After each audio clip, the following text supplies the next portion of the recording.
რაც დავდივით, იმაზეც ვაკეთებ და იმაზე მოკლედ დროში. შეიძლება მართლაც ევროპაც გავავოცოთ. Поздравляю весь личный состав. კარგი მანევრია ძალიან. იაპონიაში გადაცემდა. მე არ ვიცი ბრიუსელში რომელიმე ევროპულ დედაქალაქში ვის ან რამდენ ადამიანს აქვს საკითხული ილია ჭავჭავაძე.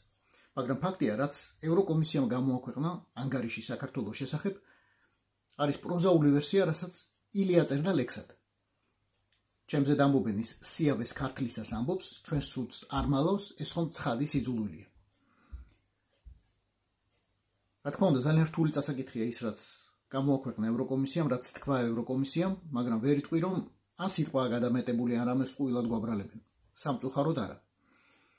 ეს რომ თქვა, მართლა ბრიყვი უნდა იყო, როგორც მერე ილია აგზელებს. ბრიყვნი ამბობენ, ხო, ზაზა შათირიშვილი თუ ხარ ან კალაძე თუ ხარ, იტყვი, მაგრამ ჩვენ ხო ბრიყვები არა ვართ. ჩვენ გვინდა რომ გონიერი ადამიანები ვიყოთ და გვინდა რომ გონიერ ადამიანებს ვკითხოთ, ახლა რა უნდა ვქნათ. ახლა რა მოელის საქართველოს, შემდეგი ნაბიჯი რა იქნება ევროკომისიის მხრიდან, რა შეიძლება გააკეთოს საქართველომ, რას უნდა ველოდოთ და რას არა. ამიტომ მეც ვკითხე გონიერ ადამიანს. ნინო კალანდაძეს, ილია ჭავჭავაძის ცენტრის დამფუძნებელს, მაგრამ დღეს მთავარია რომ იგი არის საქართველოს საგარეო საქმეთა მინისტრის ყოფილი მოადგილე და ძალიან კარგად ერკვევა საქართველოსა და ევროკავშირის ურთიერთობებში. ნინო, გამარჯობა, ეხლა როგორც პროფესიონალს გეკითხებით. გამართლდა თუ არა უარესის მოლოდინი? ამაზე უარესით შეიძლებოდა გამოაქვეყნებინა თუ ასეთი ცუდიც არ იყო მოსალოდნელი? აქამდე თუ იყო მხოლოდ საუბრები და ჩვენ ვთქვათ განცდა გვქონდა რომ აი ხო არ გვაშინებენ და რაღაც ქართული ოცნების პროპაგანდისტები ამბობდნენ რომ ხა ესენი უბრალოდ გვაშინებენ თორე კი არაფერს არ იზავენ. ეხლა უკვე ვიცით რომ ისინი კი არ გვაშინებენ, ეს არის მათი სახელმძღვანელო დოკუმენტი, ისინი აყალიბებენ თავის საგარეო პოლიტიკას იმ ქვეყნებთან მიმართებით, ვინც ამ ანგარიში შევიდა და კონკრეტულად საქართველოსთვის. ანუ ჩვენ არაფერს არ გვაშინებენ, ისინი თავისით მიიღებენ ეხა გადაწყვეტილებებს, როგორ მოიქცნენ შიგნით და თავის გადასახადის გადამხდელის რესურსი რისკენ მიმართონ და რისკენ აღარ მიმართონ. გლობალურ პოლიტიკას, გეოსტრატეგიას რომ თავი დავანებოთ, ადამიანებს აწუხებთ ალბათ ყველაზე მეტად კონკრეტული კითხვა, დაბრუნდება თუ არა ვიზები, გაგვიუქმებენ თუ არა uvizor რეჟიმს და მოგვიწევს თუ არა ისევ საელჩოებთან დღეების, საათების განმავლობაში რიგებში დგომა, აი მე ერთკვირიანი მომწეს, ადღეიანი მომწეს, ერთთვიანი მომწეს, სამთვიანი მომწეს. ეს ყველაფერი გამეორდება თუ არა ისევ საბუთების შეგროვება, ისევ ვიღაცისგან მოწვევის მიღება, რის საფუძველზეც მე ვიზებს მივიღებთ. ეს ყველაფერი იქნება ისევ? აქამდე თუ ვიზა ლიბერალიზაციის შეჩერებაზე თუ გადახედვაზე და გაუქმებაზე იყო მხოლოდ რაღაც პერიოდული მსჯელობა, ეხლა მაღალი ალბათობით ეს დოკუმენტი აღმოჩნდება საფუძველი იმისა, რომ ვიზა ლიბერალიზაცია გაჩერდეს, იმიტომ რომ ასოცირების პროცესი ითვლება რომ შეწყვეტილია ამ ეტაპისთვის. ძალიან კაფიოდ ითქვა, რომ საქართველოს კანდიდატის სტატუსი არის მხოლოდ ქაღალდზე დარჩენილი სახელი, მაგრამ შინაარსს აღარ ატარებს. რაც ნიშნავს იმას, რომ ყველა ის ეტაპი, რასაც ასოცირების პროცესი მოიაზრებს, ის საქართველოსთან მიმართებით აღარ იარსებებს, ან გაჩერდება მაღალი ალბათობით მომავალი წლიდან. ნუ დედაქალაქებს ცხადია თავის იმპლემენტაციისთვის რაღაც ვადები ჭირდებათ და პერიოდები, მაგრამ ნუ მომავალი წლიდან შეგვიძლია ველოდოთ, რომ ნელ-ნელა გადაწყვეტილებების ახალი პაკეტი ამოქმედდება. მოდი ოპტიმისტები ვიყოთ. თქვათ, რომ შეიძლება ევროკავშირმა არ მიიღოს გადაწყვეტილება საქართველოსთვის uvizor რეჟიმის გაუქმებაზე, მაგრამ პოლიტიკა საქართველოს მიმართ პოლიტიკა გაამკაცრონ კონკრეტულმა ქვეყნებმა გადაწყვიტონ, რომ მაგალითად უფრო მკაცრად გააკონტროლებენ საქართველოს მოქალაქეებს, რომლებიც მათ მიადგებიან საზღვარზე. ეს მოსალოდნელია? საქართველოს მოქალაქეებთან მიმართებით ფუნდამენტურად შეიცვლება დამოკიდებულება. ანუ არის ქვეყნების კატეგორია, რომლებსაც ჭირდებათ კონკრეტული ფორმალური საფუძველი იმისთვის, რომ სხვა ქვეყანაში შევიდნენ. საქართველოს ამის ნაწილი აღარ იყო. ასოცირების პროცესში სანამ მონაწილეობდა საქართველოს მოქალაქეებს შეგვეძლო შეუფერხებლად გადაგვეყვეთა ევროკავშირის საზღვარი ნებისმიერ წერტილში. ამიერიდან მაღალი ალბათობით ასე აღარ იქნება. ამიერიდან საქართველოს მოქალაქეებს უკვე ყველას ძალიან სკრუპულოზურად ამოწმებენ, ანუ ჩვენ მე არ ვიცი, მე პირადად მომსწრება რამის და ალბათ ბევრს უკვე შეეხო ეს არა მხოლოდ ოცნების წევრებს, არამედ რიგით მოქალაქეებსაც, რომლებსაც საზღვარზე ძალიან დიდხანს ამოწმებენ. მე ხა ვიყავი პოლონეთში ვიყავი 2 კვირის უკან და ლატვიაში ვიყავი რამდენიმე კვირის უკან და იქ საზღვარზე ქართული პასპორტები სადაც მოწმდებოდა, უკვე ძალიან დიდი რიგები იდგა, სწორედ იმიტომ, რომ ქართული პასპორტის მქონე პირებს განსაკუთრებული სიმკაცრით ამოწმებდნენ. ეს ფორმალიზდება და ნიშნავს იმას, რომ იმ ადამიანებს, ვისაც ძალიან მკაფიო პირობა არ ექნება ან საბუთი არ ექნება, რომლითაც შეუძლია რომ ევროკავშირში შევიდეს და ამ საბუთების ჩამონათვალს ევროკავშირი მომავალში თავად განსაზღვრავს, იმ ადამიანებს არ შეუშვებენ. მათ შორის საფრთხეა, რომ ადამიანები, რომლებიც გაემგზავრებიან იმედით, რომ ამ პასპორტით ჩვეულებრივად გადაადგილდებოდნენ ევროპის სხვადასხვა ქალაქში, ახლა საზღვარიდან უკან მოაბრუნონ, რაც ნიშნავს იმას, რომ გაწეული ხარჯად დარჩება და შესაბამისად ყველა დამატებითი ხარჯიც მერე მათი ტვირთი იქნება, ვინც აი ესე გაუფრთხილებლად შეეცდება რომ შევიდეს და მას საზღვრიდან მოაბრუნებენ. ბოლო დროს მე ძალიან ხშირად მესმის რომ ვიღაცა საიდანღაც გამოადეპორტეს. რაღაცა ჯგუფებად გამოაყარეს რომელიღაც ქვეყნიდან, მათ შორის ეს ქვეყნებიდან, სადაც ქართველები მასობრივად ჩადიოდნენ, რომ იქ კარგია, იქ სამოთხია, იქ ქართველებს იტოვებენ. ეს ახალი პოლიტიკის ნაწილია, პოლიტიკის ცვლილების ნაწილია? აუცილებლად უნდა ველოდოთ, განსაკუთრებით ტრადიციული დესტინაციის ქვეყნებიდან, აუცილებლად უნდა ველოდოთ, სადაც ქართველების დიდი ნაკადი იყო, მაგრამ ზოგადად ევროკავშირი გაამკაცრებს ქართულ პასპორტებთან მიმართებით თავის პოლიტიკას. მათ ვთქვათ, ადრე თუ შედარებით მარტივად აძლევდნენ როგორც თავშესაფარს, ისე ვთქვათ, იქ ყოფნის შესაძლებლობას და უფრო ნაკლები სიფხიზლით ამოწმებდნენ. ახლა ქართულ პასპორტებთან მიმართებით პოლიტიკა შეიცვლება, რაც ნიშნავს იმას, რომ მათ შორის ჩატარდება შემოწმება უფრო მკაცრი, ვინ იმყოფება ევროკავშირის ტერიტორიაზე არალეგალურად და იმათ ყველას გამოადეპორტებენ. ამის რისკები იზრდება. ჯერთი უვიზოთ ვეღარ წახვალ, ფიზიკურად ვეღარ შეხვალ, იქ გჭირდება რეალურად ვიღაც ვინც მიგიწევს და ვინც დაადასტურებს რომ ნამდვილად გიწევს და იქაც დაგჭირდება მოძებნო ვინმე ვინც შესაძლებლობას აიღებს იმ შემთხვევაში თუ შენი დარჩები და დაარღვე უვიზო რეჟიმს. ასეთი ადამიანს ამის მოძებნა რასაკვირველია ძალიან გაჭირდება. ეხლა ვისაც შესაძლებლობა აქვს ის სწავა რა თქმა უნდა, ვისაც ყავს იქ ვიღაც მიმღები და იმას დასარჩენადაც არ აქვს საქმე, მაგრამ ის ვინც აქედან ვიზა ლიბერალიზაციას იყენებდა იმისთვის, რომ აი როგორც შენ ამბობ, წავედი და ეხლა სინამდვილეში იქ სამუშაოს ვეძებ, ეს ნამდვილად ძალიან გართულდება და გართულდება ისიც, ვინც იქ უკვე იმყოფება და ვერ მოასწრო თქვათ ლეგალური საბუთების გაკეთება. ეხლა ჩვენ პოლონეთში ვიყავით ამას წინათ და 3 გამოძახებიდან 2 ქართველი ტაქსისტი შეგვხვდა. იმიტომ რომ არიან ძალიან ბევრი ამ ბოლტზე ქართველები, ვინც ის იქიდან ნაწილი არის, ვისაც ვინც დიდი ხნის წინ წავიდა და მოასწრო უკვე საბუთების მოწესრიგება, მაგრამ უმეტესობა არის არალეგალურად და იმათ რა თქმა უნდა საფრთხე ემუქრებათ, რომ ყველას აკრიფავენ და გამოუშვებენ საქართველოში, სადაც პირობები არათუ არ გაუმჯობესდა ამ ბოლო წლების განმავლობაში, არამედ გაუარესდა. ანუ ის საფუძველი, რის გამოც ეს ადამიანები საყურებლად გაიქცნენ, რომ იქ იპოვონ სამსახური. და აქ გამოაგზავნონ ეს ამის საფუძველი კიდევ უფრო გაუარესდა ქვეყანაში. კონტროლი მარტო ქვეყნების საზღვარზე გამკაცრდა თუ ქვეყნის შიგნითაც პოლიცია თუ რაღაც სხვა ორგანოები უფრო მკაცრად აკონტროლებენ ქართველებს ზოგადად არალეგალურ ემიგრანტებს და განსაკუთრებით ქართველებს.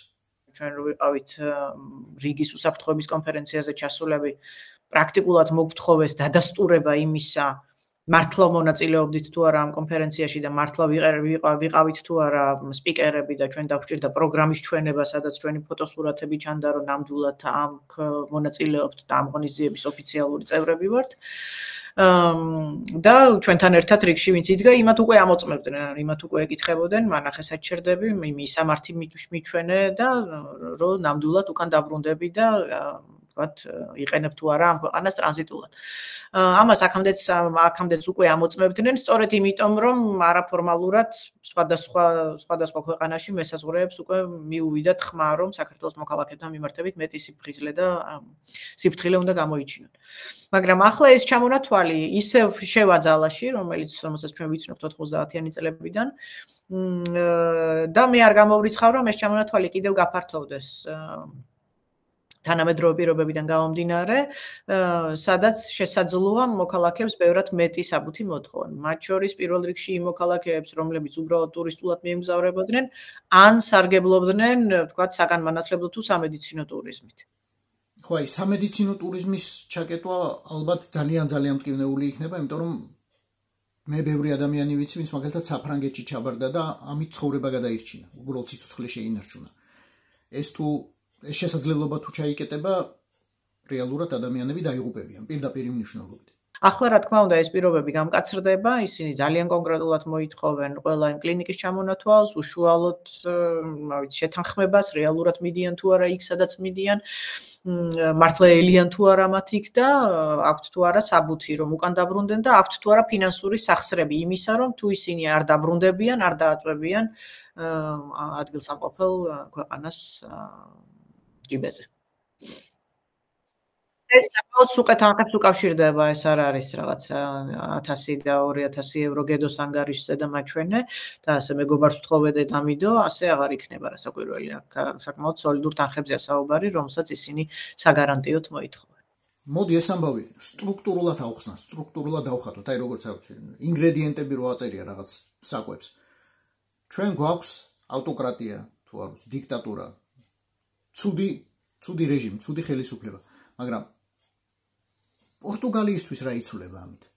ჩეხისთვის რა იცვლება? აი საშუალო სტატისტიკური ჩეხისთვის, საშუალო სტატისტიკური პორტუგალიელისთვის, იტალიელისთვის, იმათ რა ამით? ევროპისთვის მომეტებული საფრთხის კერაა. ამას ემატება ის, რომ საქართველოსთან მიმართებით იგულისხმება, რომ ახლა საიმიგრაციო ტალღა კიდევ უფრო გაიზრდება, ვინაიდან საქართველოში ავტოკრატიის გაზრდასთან ერთად გაუარესდება სოციალური პირობები, რაც ავტომატურად ითარგმნება იმაში, რომ ახლა საქართველოდანაც დასავლეთისკენ გაედინება არალეგალურ მიგრანტთა ნაკადი, რომლის ბუნებრივია, რომ შეფერხება უნდათ. თავარი პრობლემა ალბათ რუსები არ არიან, ხო? აი თუნდაც ის 4000 თუ რამდენი რუსი. თავარი პრობლემა არის ბორია. ევროპას არალეგალური მიგრაციის პრობლემა დიდი ხანია უდგას საქართველოსგან დამოუკიდებლად და კიდევ საქართველოთი ამას ამ თავს არ აიდგებს. თუმცა ეს საფრთხეები ბუნებრივია აქამდეც არსებობდა, მაგრამ ახლა საქართველო ფასდება როგორც მომეტებული რისკის ქვეყანა.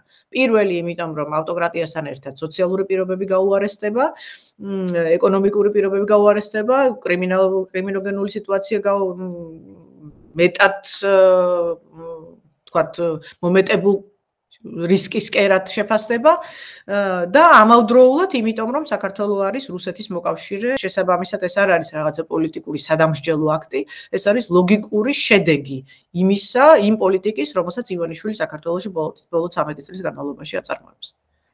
ნინო გასაგებია რომ პროჭორილელები დიდი ხანია ემზადებიან ასეთი მძიმე გადაწყვეტილებისთვის და უკვე წინასწარ აქვთ როლები გაწერილი, წინასწარ აქვთ მოფიქრებული ვინ რა სიტყვის, ვინ როგორ დაგმობს, მთავარი თეზისი, რომელიც ახლა გვესმის არის საქართველო დასაჯეს, ჩვენ კი არ დაგვსაჯეს პროჭორილელები, საქართველო დასაჯეს, ქართველი ხალხი დასაჯეს. ყველგან ადვოკატირებდი იმას, რომ ვიზა ლიბერალიზაცია არ უნდა გაუქმდეს. და ახლაც ასე მჯერა, მაგრამ ეს არ არის სადამსჯელო აქტი. ეს არის ძალიან კონკრეტული ევროკავშირის უსაფრთხოების პოლიტიკით განპირობებული გადაწყვეტილება, რომელსაც ისინი უბრალოდ გვერდს ვერ აუვლიან, იმიტომ რომ ფაქტები ისე შეიქმნა, როგორც შეიქმნა. მაგრამ ვინაიდან ფორმალურად საუბარია იმაზე, რომ ასოცირების პროცესი, ანუ არათუ შეჩერდება ასოცირების პროცესი, არამედ კანდიდატის სტატუსაც მოიაზრებენ, როგორც რომ არის მხოლოდ ფორმალური სახელი დარჩენილი, ეს ნიშნავს იმას, რომ წევრ ქვეყნებს მეტი შესაძლებლობა ექნებათ, ანუ მეტად გაეხსნებათ ხელი უკვე რეჟიმის წინააღმდეგაც კონკრეტული გადაწყვეტილებები მიიღონ. აქ არის საუბარი იმაზე, რომ რაღაც მოსახლეობის მეტად მობილიზაცია მოახდინონ, ეს არის უშუალოდ 2012 წლის 1 ოქტომბრის მონაპოვარი, რაც ამ ანგარიში აისახა 2 დღის წინ, ის რომ ევროინტეგრაციის პროცესი შეჩერდა, იყო საქართველოს მოსახლეობის, ანუ ჩვენი ყველასი ძალიან წინ დაუხედავი გადაწყვეტილების შედეგი, რომელმაც ცუდ პროცესში მიგვიყვანა, ცხადია ამას ნიშნის მოგებით არ ვამბობ, იმიტომ ვამბობ, რომ უბრალოდ ჩვენ შეცდომებზეც რაღაცეები ვისწავლოთ. ევროკომისიის ეს დასკვნა, ეს პოზიცია ნიშნავს თუ არა, რომ გამკაცრდება, უნდა ველოდოთ ახალ სასანქციო პაკეტებს. ახლა გენპროკურორმა და სუსმა და სხვა ქოცებმა, დიდმა ქოცებმა გამოაცხადეს, რომ თურმე ოპოზიციის ბრალია, რომ ისინი სახელებს და გვარებს აწოდიან უცხოელებს და მე ამ სახელებს და გვარებს, ანუ დიდ პროჭორილელებს ასანქცირებენ. შეიძლება თუ არა ახალ ტალღას ველოდეთ? კი, უნდა ველოდოთ, რომ არა მხოლოდ თქვათ ვიზების შეჩერება ცალკეული პირების მიმართ, არამედ ფინანსური სანქციების ვისაც უწესებენ, იმ პირთა ჩამონათვალიც გაიზრდება, რომლებიც უშუალოდ ეხმარებიან ივანიშვილს იმაში, რომ ავტორიტარული კონსოლიდაცია მოახდინოს. ანუ სხვადასხვა რგოლში იქნება ეს სასამართლო თუ იქნება ეს სამართალდამცავი სტრუქტურები თუ იქნება ეს მედია. ანუ ყველა ის რგოლი, რომელიც შესაძლებელს ხდის, რომ ავტორიტარიზმი დაკანონდეს ქვეყანაში. ევროკავშირის ეს ანგარიში ნიშნავს თუ არა, რომ ევროპამ უბრალოდ კარი მოგვიხურა და ქვა მოგვაგურა. თავიდამანებით რაც გინდათ ისაკეთეთო. თუ გვაჩვენა გზა, საით უნდა ვიაროთ, როგორ უნდა ვიაროთ, რა უნდა გააკეთოს საქართველოს საზოგადოებამ იმისთვის, რომ რეალურად დაუახლოვდეთ ევროკავშირს, ევროპას. მეორე რაც ჩემი აზრით ასევე ოპტიმიზმის საფუძველს იძლევა არის ის რომ ივანიშვილი უსასრულოდ ცას ვერ გამოეკერება და მას არ უნდა მივცეთ შესაძლებლობა რომ ეს მემკვიდრეობა დატოვოს. იმიტომ რომ ავტორიტარული რეჟიმების საკმაოდ დიდ სისუსტეს წარმოადგენს მემკვიდრეობითობა. სისტემა თუ ახლა ძლიერია ივანიშვილის პირობებში შესაძლოა ივანიშვილის დასუსტებასთან ერთად ავტომატურადაც დასუსტდეს, ამისთვის დემოკრატიული ძალები მზად უნდა იყვნენ და რაღაცნაირად უნდა შეძლონ, რომ ეს პროცესი მერე ადეკვატურად მართონ და აი აქედან ამოვიდეთ, რომ გეოპოლიტიკური თვალსაზრისით ივანიშვილის წამზომიც ჩართულია. შესაძლოა ჩვენი უფრო სწრაფად მიდის, იმიტომ რომ ახლა ის ძლიერია ვიდრე ჩვენ ვართ ფიზიკურად. მაგრამ მისი წამზომიც ჩართულია. რუსეთს ადრე თუ გვიან მოუწევს დასავლეთთან დალაპარაკება, დასავლეთი იმაზე უფრო ძლიერია ვიდრე რუსეთს ეგონა რომ იქნებოდა, მათ შორის იანვრის შემდეგ, როდესაც ტრამპის არაორდინალური გადაწყვეტილებების თუ განცხადებების მომსწრე გახდა მსოფლიო, მას შემდეგაც ნახეს, რომ ევროპას გაცილებით მეტი რესურსი გააჩნია, ვიდრე ეს აქამდე ვინმეს ეგონა. ამიტომ რუსეთი ამ ფორმით, რა ფორმითაც ის დღეს არსებობს, წავა დასუსტებისკენ და ამას ავტომატურად მიყვება ივანიშვილი. ეს ქართველებს, საქართველოს მოქალაქეებს, დემოკრატიისთვის მებრძოლ სამოქალაქო ფრონტს უნდა აძლევდეს არა მხოლოდ ოპტიმიზმის, არამედ გაძლიერების საფუძველს. ანუ ჩვენ უნდა მოვახერხოთ, რომ გადავრჩეთ, რაც შეიძლება გაუხანგრძლივოთ ავტორიტარიზმის დაკანონების პროცესი და დაველოდოთ, მზადყოფნაში ვიყოთ იმ მომენტისთვის, როდესაც ივანიშვილს რუსეთის სახით საფუძველი გამოეცლება. ნინო, დიდი მადლობა ამ საუბრისთვის. ამ საკმაოდ მძიმე საუბრის შემდეგ მოდი მაინც ვცადოთ, ვიპოვნოთ ოპტიმიზმის ნიადაგი. რა შეიძლება გვაძლევდეს ამ ძალიან მძიმე ვითარებაში ოპტიმიზმს? როდესაც ქვეყანას რეალურად ფსკერისკენ ეკაჩებიან. ერთადერთი რამ. როდესაც ფსკერისკენ გეკაჩებიან, გაქვს შანსი დაკრა ფეხი ამ ფსკერს და ამოყვიდო. ხო და ჩემო ქართულო, დაკარი ფეხი და დაკარი ხელი. ეს იყო ვაში გადაცემა სპეციალური გამოშვებით თენგის გოგოტიშვილთან ერთად. მოგვიწოდეთ და გამოგვიწერეთ ყველა პლატფორმაზე: YouTube-ზე, Facebook-ზე, Instagram-სა და TikTok-ზე. რაც დავიდით, იმაზეც ვაკეთებ და იმაზე მოკლედ დროში.